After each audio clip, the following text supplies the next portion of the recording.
Süper. Kalеш апай, орныңыздан тұрып қойыңызшы. Керемет. 200 мың теңге.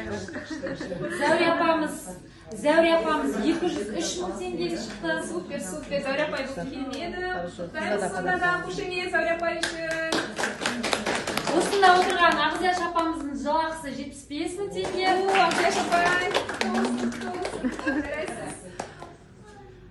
Сосын жаңа Ғалияш апан айттым ғой, ол кісінің жолдасы 150 мың теңге. Ерболат аға күнде келетін тап бүгін келмей қалды. Ерболат ағаның жалақысы 150 мың теңге. 150 мың теңге дейді. Ғалияш апайымыздың жолдасы өткенде бізбен бірге Алматыға барды, Рексосқа барды. Жаңа ғана отырған Майра ханым.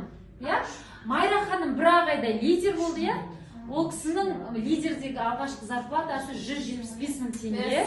175 мың. Апай шыққан неге? Майра ханым шықсек та, өзі 175 мың алды, күйеуін жолдасын Племой тіркеген, ол кісінің жалақысы почти 115 мың теңге. Керемет.